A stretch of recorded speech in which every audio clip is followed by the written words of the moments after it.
Right. Yep, I'm on. All good. Lovely. Okay.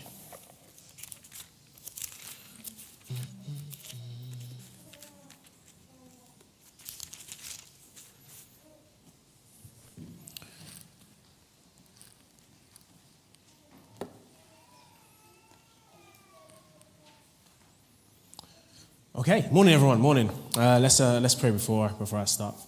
Father, we thank you for your word that is alive to us in this time, Lord. You know, it stands the test of time, and we are thankful that you have downloaded to the numerous people that have contributed to this, Lord, your chosen people, that we can still apply everything that we read, that we interpret, that we understand, that we can still apply it to now, Lord.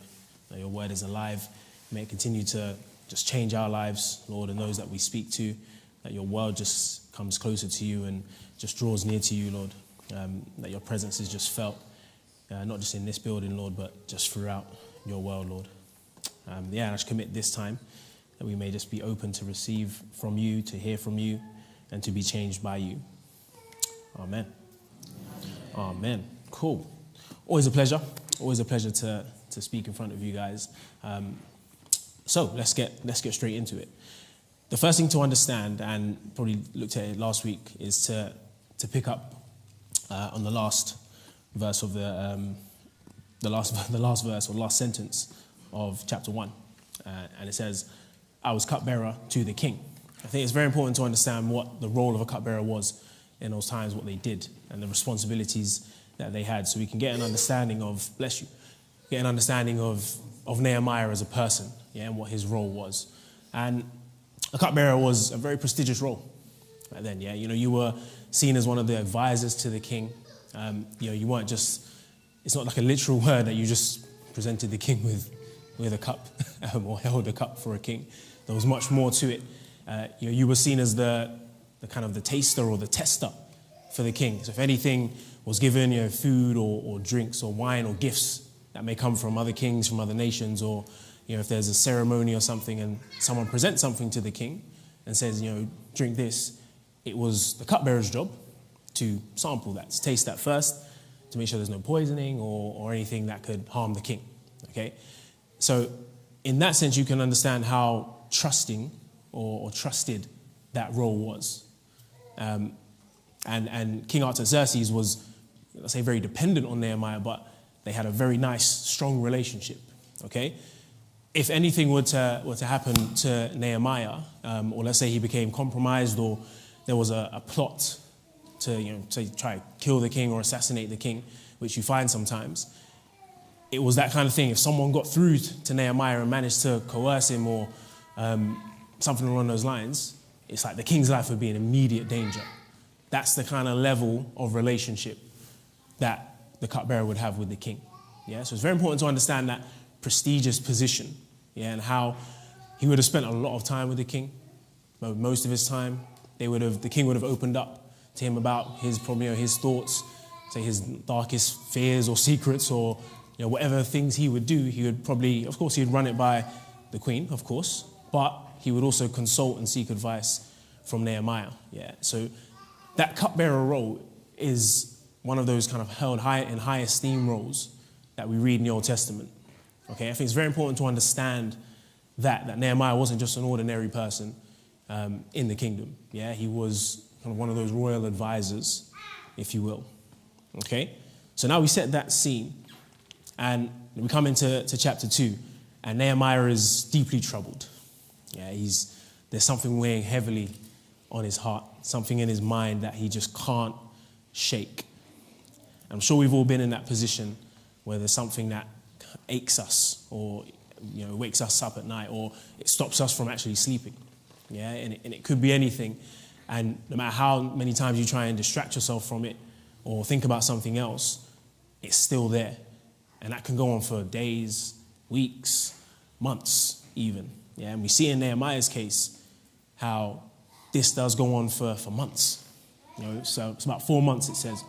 It's in the month of Nisan, 20th of the year. So from chapter 1 to chapter 2, it's been a period of about 4 months. And Nehemiah's still got this ache, this something that is troubling him. So he's at this point now where he's thinking, okay, well, what do I need to do? And his prayer was probably, praying for 4 months on something. It's not a short prayer. You're probably kind of revisiting the prayer, and you're asking God and saying, Lord, if this is a burden for me, show me what to do. Tell me what to do. Is this something that I need to kind of, not say forget about? Is this too big for me? Is this something that I can't solve or help with? Or if it is, then show me how I can help. Show me what I can do to solve this problem or help this problem. Yeah, and that's probably what the prayers were like over those 4 months. And you can think about and probably think, if you're praying for 4 months, there'll be an element of frustration, an element of, lack of patience, sometimes lack of belief, lack of conviction, thinking, you know what, one, God, are you hearing me? Or, God, I've been praying earnestly. So what's going on? And as we all know, God works in his timing, yeah? We just have to remain faithful. We just have to remain consistent into what God's overall plan is, all right? Now, I don't know if any one of you have stood before a king before, or a queen, or some form of royalty. Anyone? I'm not putting my hand up, by the way. Oh, okay, cool. Can I ask who? Okay, your dad. Okay. Who else? Your friend's dad. Okay, I need to meet these people. Anyone else? Sort of stood before royalty or been in that position? No? Cool. Oh, yes? There's always one. There we go. Right, that's my sermon done. No, but yeah, it's true. But we're coming on to that. It's a very good point.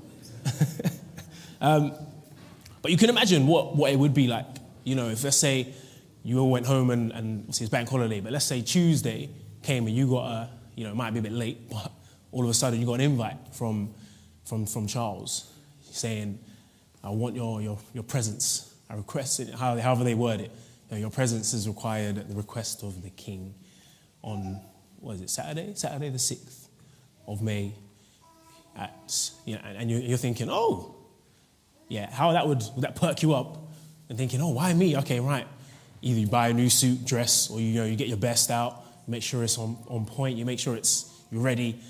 And you could be excited, but some people will think, ooh, that nervous sense comes in. Yeah, kind of disbelief, thinking, well, I'm not fit enough to be in the presence of the king or royalty. What would I even say to him? What would I even ask him? What's our conversation going to be like? Am I going to be kind of stuttering and not sure about what's going on? Now, like I said, Nehemiah would have been in the presence of the king probably on a daily basis. But we still see this, this problem that's in his head is really troubling him a lot, that there's still this nervousness, there's still this anxiety when he comes before him. And we read, he says, he's come before him and the king could sense he was troubled. And my first point is this. I've got 3 points to make. And the first point is that coming into royalty and, what Nehemiah was experiencing is that he felt a certain way about coming before the king at that time, thinking that, I can't present myself this way. Because in that time, it was seen as sometimes kind of disrespectful or rude to come before the king feeling sad, feeling in a negative way. Yeah, the king wanted that positivity. It was thought that if you had your troubles and you came to the king, you have to part them to the side and bring good news. Yeah, bring that positive vibe. And anything that kind of was negative could easily be seen as disrespectful and potentially life-threatening to you. The king could easily just be like, I don't want him, off his head, and that's it. So Nehemiah is probably thinking about that as well as the issues that he's thinking about, saying, well, I can't go to the king feeling this way, so should I go to the king? What should I do? And that would have probably told of his head. He's probably pacing up and down his room, his chamber, which probably would have been the size of this church, just walking from corner to corner, just going back and forth. But one of the things to think about and remember is this. We're not always going to be at 100%. We're not always going to be at 100%. And by that I mean we are human, okay? We are going to feel low at times. We're going to feel sad at times. We're going to feel frustrated at times.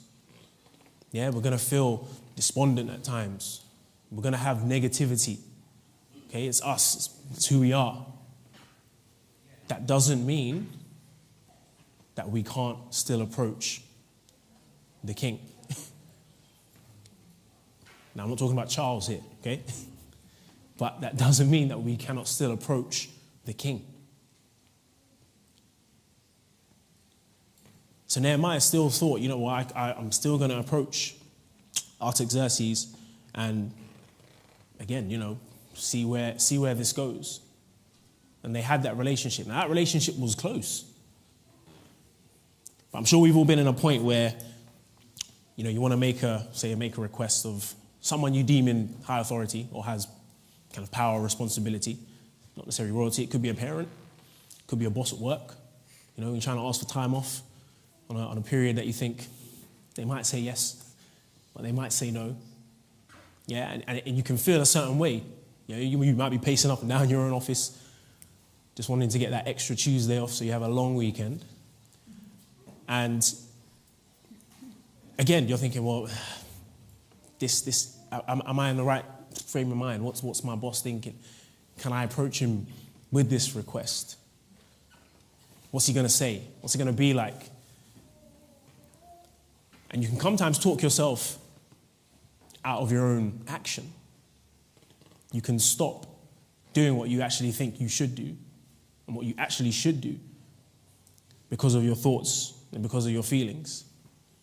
But like I said, we're not always going to be at 100%. And that is fine. God still wants us to talk to him, whether we're at 40% or 50 or 60 or 70. Because you know what? God will give us that other 30 or 40 or 50 or 60. And Nehemiah is a very, righteous man of God. You know, he stayed true, stayed loyal. But even he at times felt low. Yeah, we have that. Sometimes things can, really weigh on us. Yeah, really suppress us.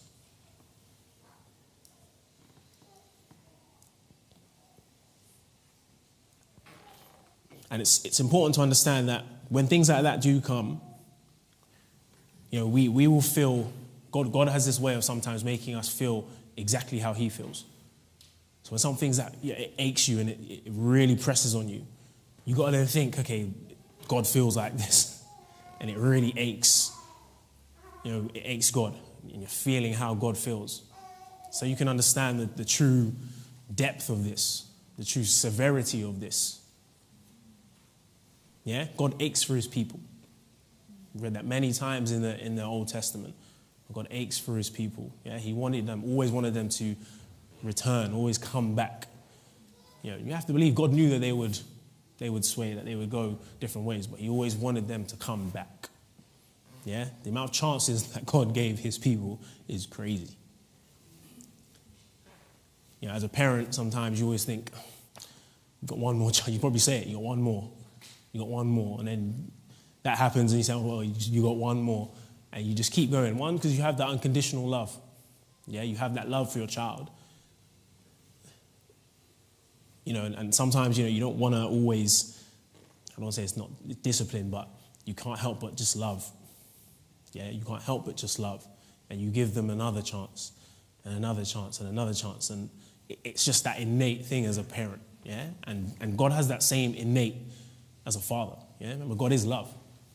It's unconditional for us. So however we come before him and how we present ourselves to him, he's not going to turn us away. Yeah? All he wants us to do is just present ourselves. Yeah, come before our king. That's the title of this talk, or this passage, part of the passage. Yeah, come before your king. And I said, we're not always going to be 100%. And I want to keep saying that because sometimes we always think we have to be faultless. We have to present ourselves blameless and righteous. That we can't come with faults. And I mentioned, if you go to, say, you do go to the coronation, you'll bring your best, shoes polished, everything, fresh trim, hair done, good. Yeah? And I get it, you want to be presentable. But remember, our king, we come as we are. Yeah, we come as we are. And it's a thing, you have to really get your head around this. Is that God is not asking us for 100%. God is not asking us to be perfect and faultless. There's only one man who's perfect and faultless. Yeah? And our job is to just come. Yeah? Just present yourself. Just present yourself.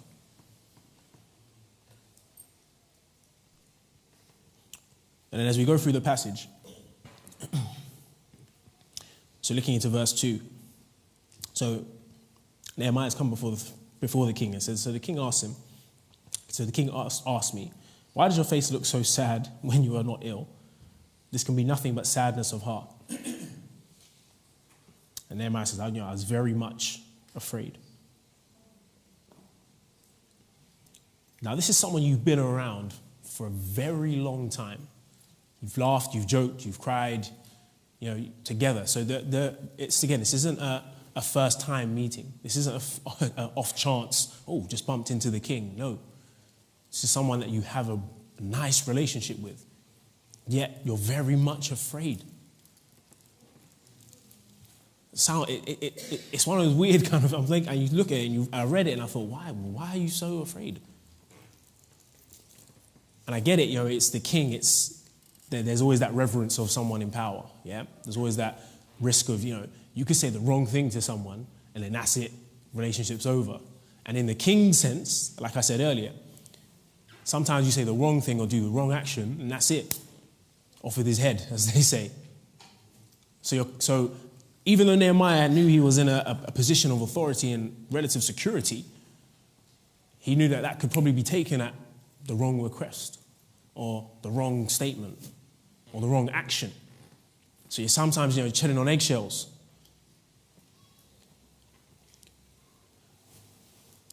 So he starts off and he says, may the king live forever. Great statement, yeah? Put him in put a positive spin on it. I'd not say like stroke the king's ego, but like, yeah, come on, you're amazing. Live forever, yeah? But that's probably just what people said. Yeah, sometimes you say it before royalty and you give them that phrase, yeah? May the king live forever. Yeah, it's just common courtesy. All right? So he still kept his standards. And he says, why should my face not look sad when the city where my fathers are buried lies in ruins and its gates have been destroyed by fire? So then he says to the king, this is why, more or less, this is why I'm sad. Doesn't explain it fully, but he lets the king know, well, this is why I'm sad.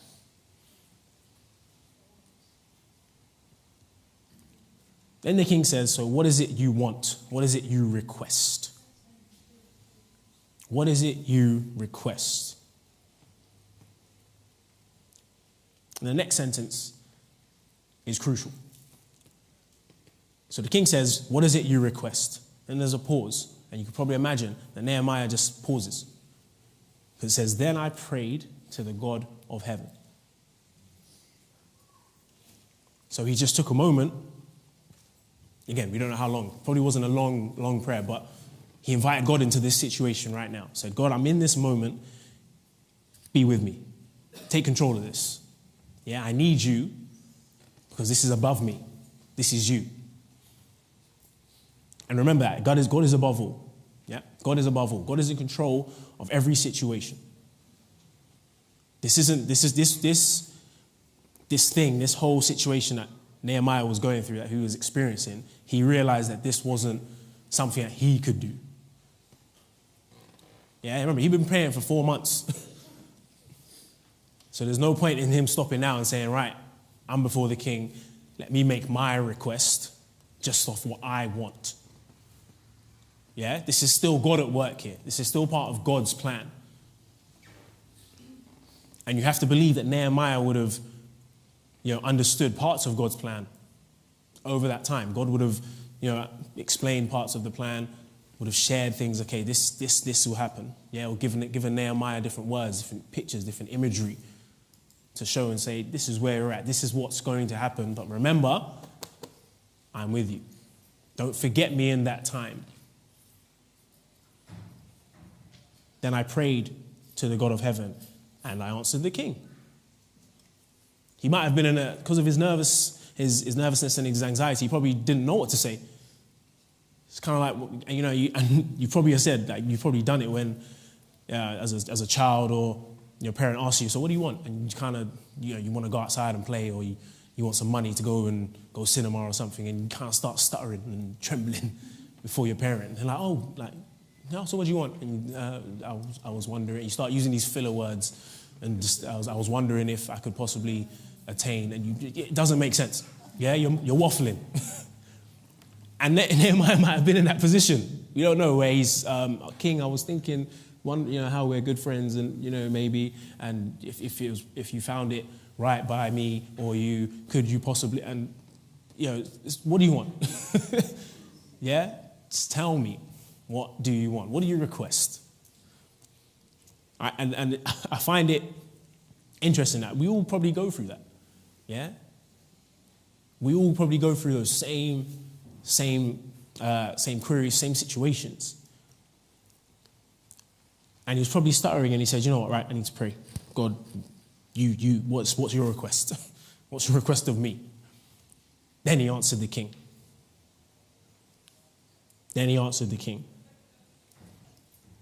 If it pleases the king, and if your servant has found favor in his sight, let him send me to the city in Judah where my fathers are buried, so that I can rebuild it. There. That's his request. Or part of his request. Okay?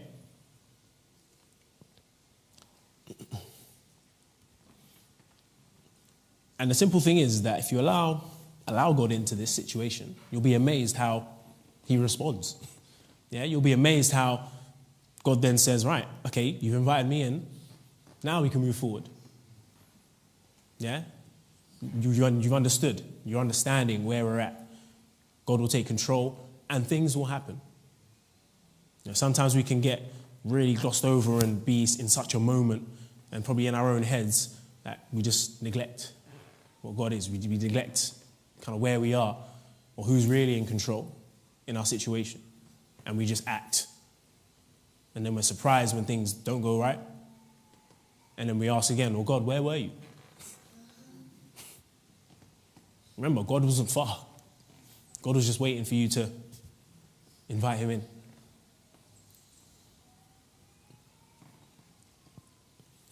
And on that point, and again, this leads me to my second point. The king asked him, what is it that you want? What is it that you request? Very open question. If I ask you guys, what do you want? Come back with so many different things. It's funny, that's random, but I think Bruce Almighty was on, when I got home from work, Bruce Almighty was on TV yesterday. And it was the scene where he's realizing, he's hearing these voices of everyone's prayers, and he doesn't know what's going on. And then he's like, well, how do I do all this? How do I kind of organize all these? There's millions of people requesting different things. From, you've got the outlandish to make me a prince. Or I want to win this game. I want to really win this game. I want to get this new job. There's so many different things. And it's like, well, how do you choose what to deal with first? Yeah? How do you deal with all these different requests? Because this thing, as a king, people will come to you for requests, yeah? It's kind of one of your jobs as a king or royalty. People will present themselves to you with something. You have a decision. You have an option to say yes or no. Yeah? God is a similar way. Yeah? We present our requests to God, and the answer will come back in some way, whatever way it comes in. Yeah? But God will always answer. Remember that. God will always answer. And it's important to understand the requests that you make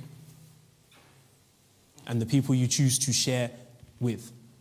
Like I said, Nehemiah had a very good relationship with the king. Even though he still felt nervous, he still knew that he could be open, that he could be honest with the king. Goes back to that scenario, if you want, when you're asking, say you're asking parents for money and you want £10, but you say, what do you want? And you're like, you start stuttering, you ask for £5 because you don't want to seem too greedy. Then your parent looks at you and says, so what do you really want? Yeah? Let's be honest. Let's be open here. Come on. Yeah? We've got that relationship where you can say, if you want £10, ask for £10. Yeah? Because you get the £5 and you then, should ask for 10, yeah? Now you can't go to the movie. All right. So, but you see what I mean? Where you have this relationship, Nehemiah was very comfortable in saying, you know what, once he allowed God back in, he was like, right, I need to be open and honest with this and say exactly what I want, exactly what the request is, yeah? Because this is in line with what God wants. So if God is in this and God is acting on this, it's him. It will surely come to pass, all right? But again, you need to be mindful of those people that you share with. Yeah, you need to be mindful of those people that you share with. And the second point, like I said, is about being open and being honest. Yeah, openness and honesty. Allow yourself to be vulnerable, be transparent, but also have that wisdom. Now, like I said, that request that Nehemiah made could have easily cost him his life. Easily cost him his life. Now, he's asked to go away from his duty to go and rebuild a city. That's not what I've got you here for. King could have easily turned around and said that. Thrown him in the dungeon, thrown him in jail, whatever. All right? But God gave him that wisdom to say, this is what you need to ask for. This is what the request is. Yeah? I'm with you. We've got this. Yeah? Be open and honest, but use wisdom. Yeah? Know what to share and know how much to share. Nehemiah didn't tell the king exactly everything that he needed to do in Judah. Yeah? Didn't tell him. Didn't tell him all the ins and outs. Didn't need to. Yeah? Be mindful of what you share and how you share it. Yeah? Who you share it with. Because there are some people out there that will take what you say and use it against you. Yeah? There are some people that will take it and use it for their own gain. Cool? Then on the other side, sometimes you can share and feel like you overshared, and people are like, why are you sharing this? Now this is on me. Yeah, it becomes like a burden, so it has that negative effect to it. Yeah, so use wisdom in your request. Use wisdom in your sharing. Sometimes you don't need to share anything. It sounds bad, you don't need to share anything. We ask more or less every service, anyone have any prayer requests? Yeah? You don't need to go into detail about what the true request is, because God knows. But you're allowing people to support you. You're giving people that, that extra boost. I mean, how amazing would it be if you knew that the whole congregation was behind you, supporting you in prayer? It doesn't need to be a physical aid or a physical help. Yeah? Spiritually, we're all united. And it's nice to have that support. Okay? You don't need to share everything.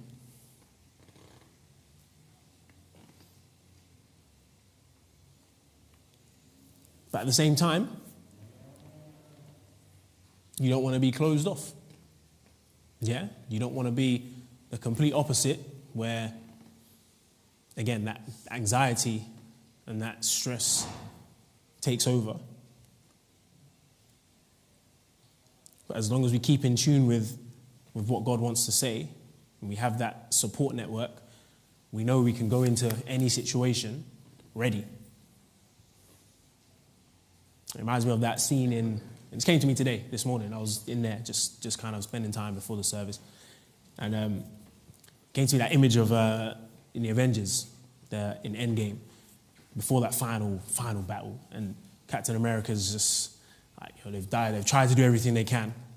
And you just see him, he's just down, out, broken. And he's like, whereas there's no one else.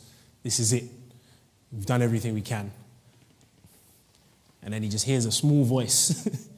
He hears a small voice of his teammate, who he thought was, didn't know was back, in the Falcon. And he hears his voice, and he's like, oh. And then all of a sudden he turns round, and there's this army behind him, ready.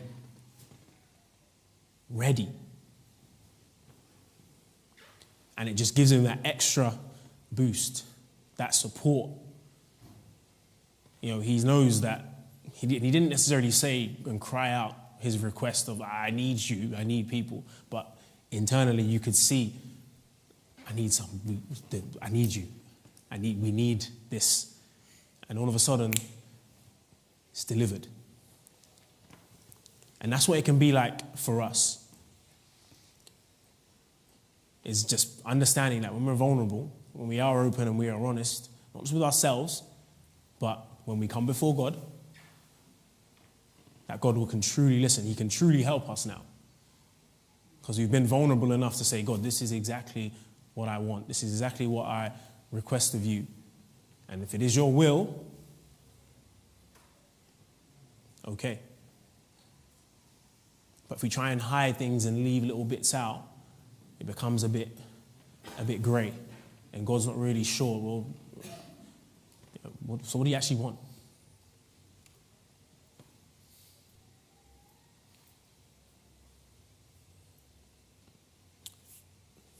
And then as we read on, because of the request, so he makes the request, and because he was open, honest from the start, guess what? It pleased the king. He found favor in the king's eyes.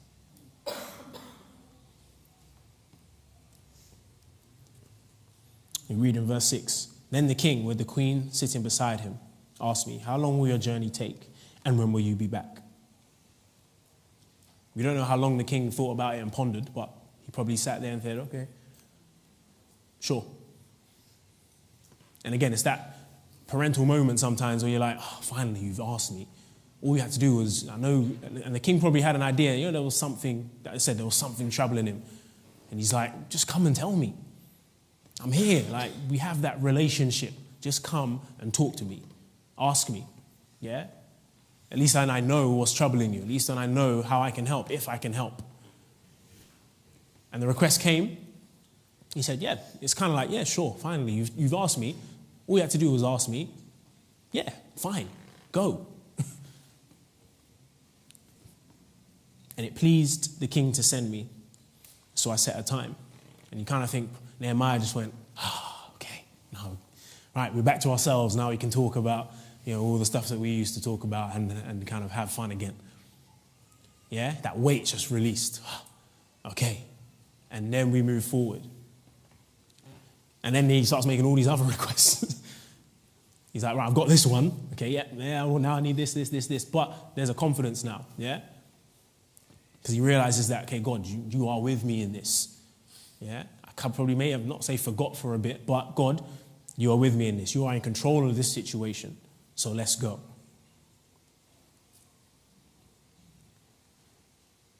And the good thing is that when you have that consistency and that vulnerability with God, that's where you find favor. Yeah? Nehemiah approached the king. He was vulnerable. He was open and saying, I probably shouldn't come to you in this distress or sadness. I know it's not normal, but I'm coming to you because I feel like we have this relationship. You tell me a lot of stuff, and I feel like I tell you a lot of stuff. This is really bothering me. He makes the request. He's vulnerable. He's open. He's honest. and he finds favor. Now, how do you apply this? The simple thing is you replace yourself with Nehemiah and Artaxerxes with God. The pattern and it stays the same. You come before God and say, God, you know what? We have that relationship. You might think, I probably shouldn't come to you with this trouble, with this burden. You know, it might not feel normal, but I'm here. I'm here, I'm open, I'm honest, I'm vulnerable, because hopefully we have this relationship where you can help me get through this situation. If you are open and vulnerable and honest, more often than not, you will find favor with God. Yeah? God just wants us to be honest with him. God just wants us to come to him. Yeah, just present ourselves before him. It reminds me of my journey, my kind of journey, my spiritual journey to Christ. So when I was 18, and I was playing football for Crawley Town. I might have mentioned this story before, not sure. But so I was playing for Crawley, and obviously football season is July, pre-seasons, August, straight through till May. Yeah. So summer's pretty much done. Your summer is June, okay? And my manager at the time, obviously we're all in, we're training, showed us a schedule, and it was just pretty much full on. And I was helping out with youth group at the time up at St. Paul's, and they were going to the Abbey. So we hadn't been before, but we were like, oh, there's an opportunity to go to the Abbey. And they said to me, do you want to go? I thought, well, I've never been camping. It's in Devon, it's far. But yeah, I'll see. I'm not hopeful because getting time off during football doesn't happen. Unless it's like emergency reasons, you know, childbirth or like a massive family emergency, it doesn't happen. So I went to so again, I'm that guy who was like standing in the changing room thinking, okay, all right, I'll speak to him before training. And then training happens. I'm like, okay, I've got to speak to him after training. And I'm like, I'll speak to him tomorrow. Come back in, and like, yep, all right. And I'm like, okay, I've got to speak to him. So after training, one time I spoke to him, and you know, it's like, and then the thing is, I was taller than him, short guy. So you're kind of thinking, oh, it should be fine. But I remember this, and I came in and I said, oh, can I have a chat? And he said, yeah. So, and the tiptoeing I did around this request. So I said, oh, there's this thing. So I'm actually just downplaying. There's this thing that, you know, that, and this is probably exactly how I said it, that, yeah, so looking to go to, but I know obviously it's during season and, you know, it's a week. It's not a holiday, but I'm not, yeah, it's just help. Obviously, it's with youth. So like there's this youth camp. Didn't mention the word Christian. Didn't mention anything about God. I kept it general. Like, yeah, it's this youth camp that I've been asked to go to help out at. You know, I'm very keen on, so I'm just selling myself like it's an interview. I'm very keen on helping the young people and changing their lives and, you know, that impact. So just these big words. And he looked at me, he's like,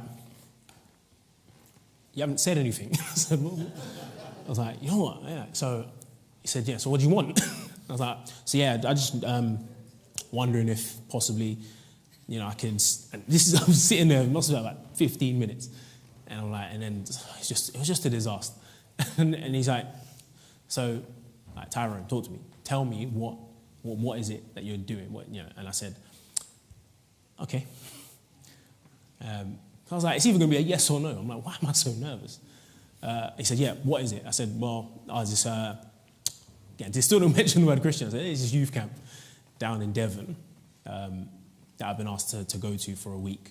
So I was wondering if I could obviously have the time off to go to. And he's like, okay.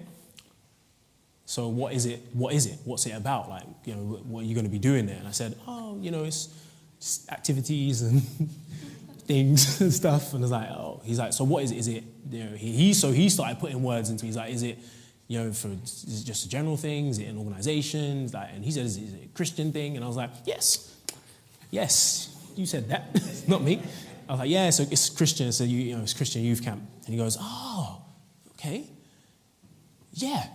I said, what? He's like, yeah, cool, yeah, go. So then we ended up having this chat, and he's like, I didn't know this, obviously. He's like, yeah. I was like, Christ is very important in my life. He does a lot in his church in terms of the roles that he does at church. And he's like, I said, I haven't heard of Liabi before, but this sounds like a very good opportunity to go. Kind of like, request granted. I was like, okay. I knew you'd say yes. In my head, I'm thinking, yeah, and then that was it. And I'm thinking, why am I tiptoeing around this request all this time? Just be bold and say, this is what I want. It said it can be a yes or a no. It was a yes. So obviously, I went to Liabi, and the rest is history. I went there for 10 straight years and became a leader and all that stuff. And it was just amazing. But that point, that moment was crucial. And I really feel like God was in that moment, even though I didn't know he was.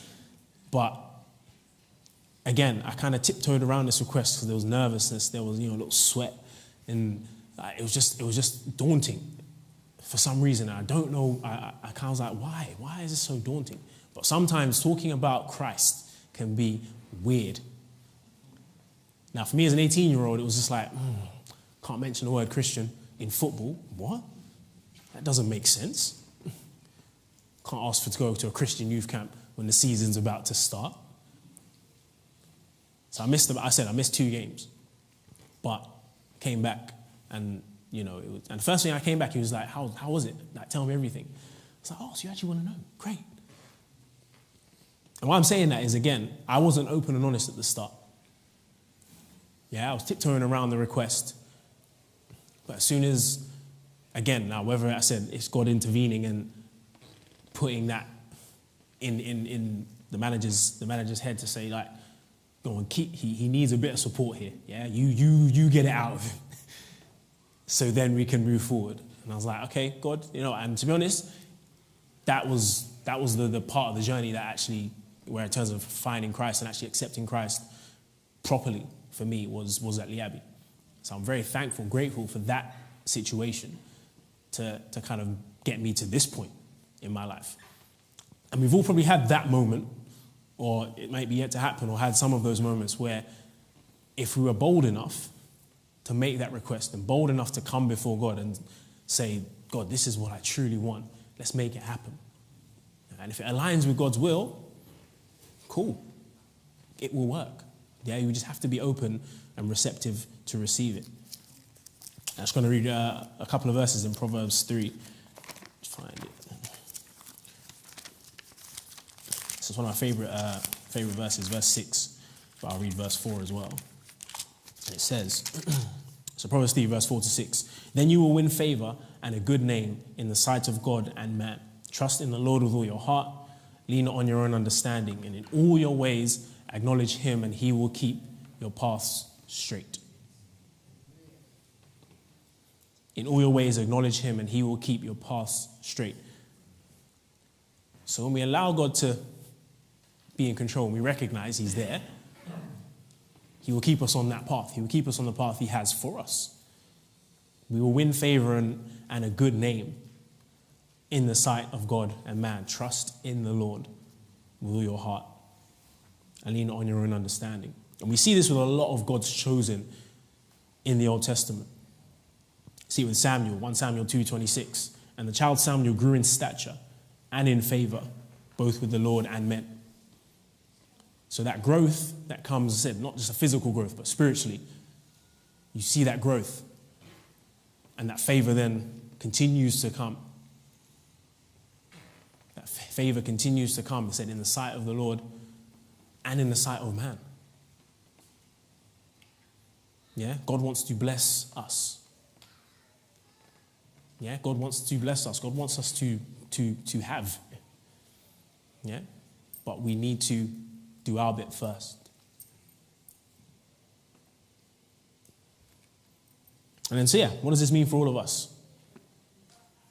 What does this mean for all of us? Are we being open? Are we being honest when we present ourselves before our King? And I asked the question at the start. If you got a letter on Tuesday inviting you to Charles's coronation,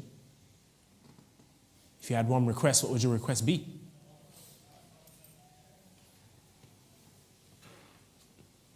And I'm going to ask you this question. Well, to be fair, no, it's not a question. This is fact. Yeah. But we are all invited to come before our King of Kings. We are all invited to come before our King of Kings. So what is our request? And I think the important thing to understand is the thing with our King, there's no appointments. There's no security. There's no guards. There's no barriers. He's just there. There's no set date or time where he's taking appointments or the only time you can speak to him or see him. It's 24/7 open access. Wow. It's 24/7 open access. And we've come full circle because if it's 24/7 open access, it doesn't matter how we're feeling. If you're feeling at 40% at 6 a.m. in the morning, you can still go to God. If you're feeling at 100% at 12 p.m., you can still go to God.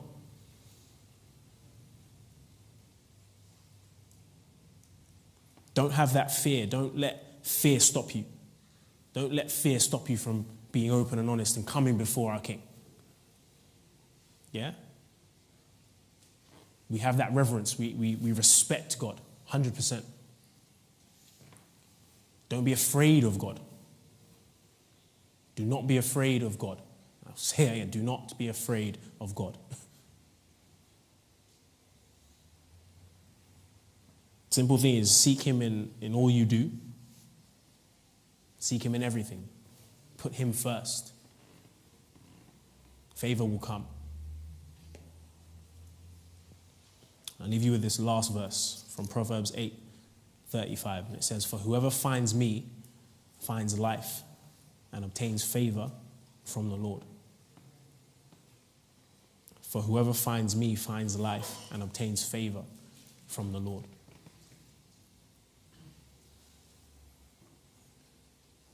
So even in these times where it's tough, there's a lot of darkness out there, of course. But if your light is strong enough, it overpowers the darkness. So continue to find God, even in these troubled times, even in these tough times. Even when you think he's not there. Remember, he's actually not that far. He's closer than you think. For whoever finds me finds life and obtains favor from the Lord. Let's pray.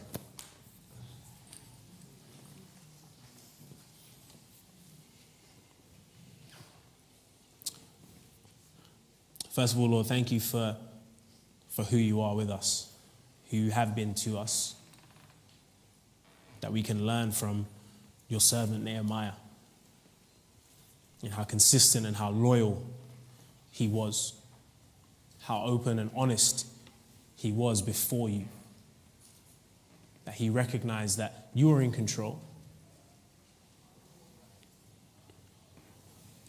You are the one. You are the one we seek. You are the one we look to. You are the one who guides us. You are the one who loves us. And Father, my prayer for all of those in this building, all of those online, Lord, and all of your people across your kingdom is that we will remain open and honest when we come before you. Father, we know we don't have to be always at our best.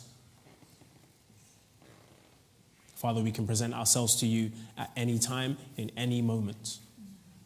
And my prayer is that we will do that we will realize and remember that you are 24/7 God. We have access to you at any moment.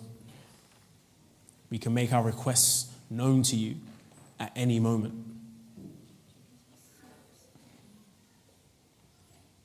And Lord, as long as we acknowledge you, Lord, you will keep our paths straight.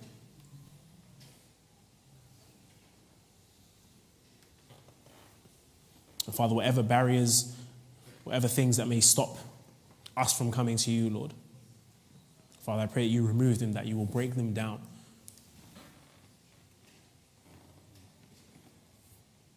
Father, you will give us wisdom to deal with these situations, to deal with anything that is suppressing us, anything that is causing us harm, anything that is causing us difficulty, anything that is causing us anxiety or stress.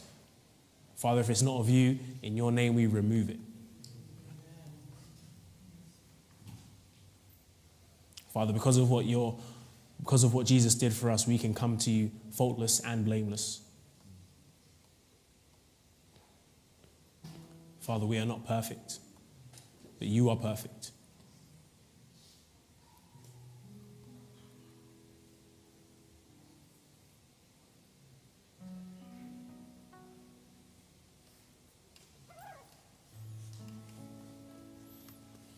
Amen. Be blessed.